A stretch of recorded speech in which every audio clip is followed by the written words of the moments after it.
Hey, I got something to say. I'm just so sick of hearing everyone complain. I know it's tough and I know there's pain, but hitting bottom is the only way to change. So I'll keep hustling, you keep. This and I can't take it no more. And then God would get me through that, and I would stick around. So God, like, okay, dummy, you haven't learned your lesson, so you're gonna keep sticking around. After I'm telling you to move, I'm gonna push you out that door. You don't want to leave this job? I'm gonna put circumstances and situations in front of you where you have no choice but to leave. You don't want to leave this relationship? I'm gonna force you out that door. I'm gonna force him to hurt you in a way that you never could imagine, to get you to get the point that it's time to go. You don't want to leave? I'm gonna make it so you're too comfortable to stay where you're at. Are you comfortable? Just hold on, wait a minute, because I'm gonna make you uncomfortable, because I need to bless you, but I cannot bless you in the situation that you're in, because the situation that you're in, the people that you're around, they cannot see where I'm taking you to. You belong on a higher level. But at that time, I wasn't thinking like that. I was just, hi guys, welcome back to Poetically Quiche. It's me, your girl Keisha. I know something's different today. There's no memoji. I miss my memoji. It's like my alter ego. I really miss her. I started off with the memoji because my mouth was so swollen after leaving the dental office like a week and a half ago. So I didn't want to get on here with the big head. My head's already big enough. So I did the memoji. Then when the swelling went down, I fell in love with the memoji. So she will be back. Today I just felt like showing up, show my face. So excuse me, this is me without all the extra glitz and glamour because I love my makeup. So today is just brows, lashes, and lip gloss. So plain Jane kind of day. So guys, today my poem is titled A Word From You. I wrote this poem on August the 15th, 2010. So almost 12 years ago. And at the time that I wrote this poem, I was going through some things at an old job, like 12 years ago. At an old job, I used to work at a place where there was a lot of racism. Not many people who looked like me were there. And had to deal with a lot. And I felt like a lot of the heavy weight was put on my shoulders. You know, because the black woman is strong. We can handle anything. You know, like we don't need a break, you know. And I was always outspoken. I used to be shy, but I'm very outspoken. I stand up for myself. I stand up for something I think is not right. And through me standing up for myself, that created a lot of problems. And now looking back, I realized that when I was going through the situations I was going through at that jobs during that time, it was God.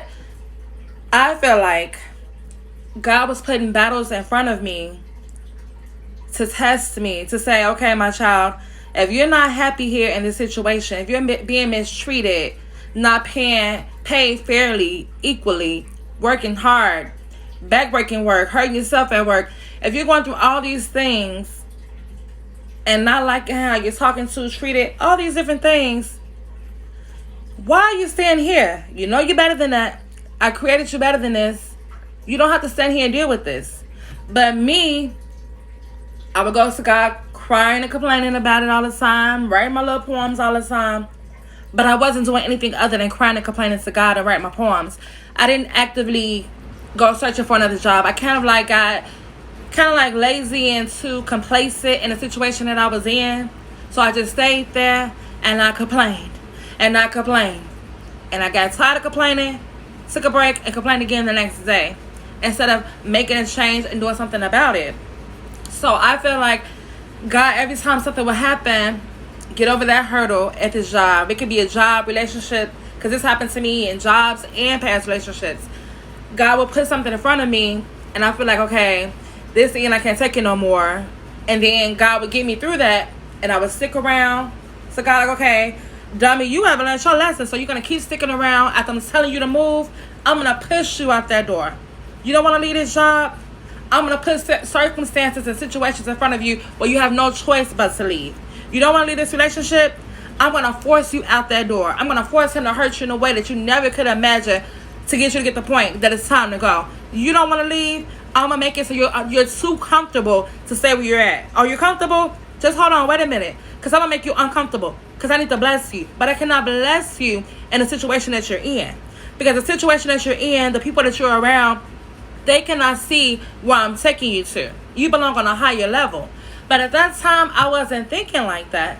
I was just still miserable, complaining, hurting myself because I was too complacent to do better. Too complacent. So God had to deal with me, and then finally, took a long time. Relationship and jobs.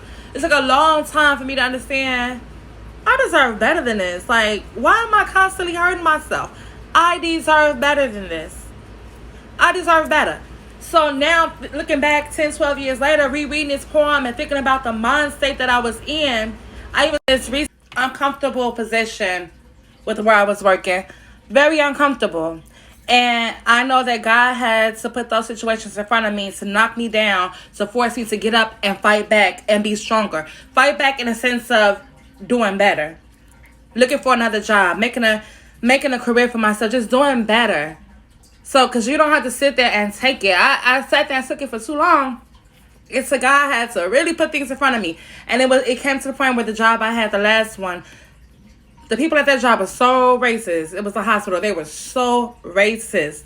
And that's what forced me. Like, I cannot. These not those days. I'm not the ancestors. I'm me. I couldn't deal with that. Nobody at this day and age had to deal with that. So that forced me out of the door. And it forced me to do better. Like, way better than what I was doing back then.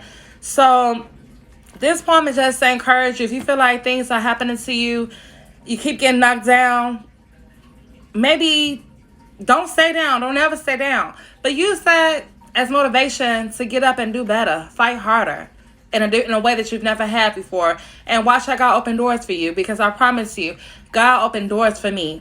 He put me in a position where I can be the lender and not the borrower.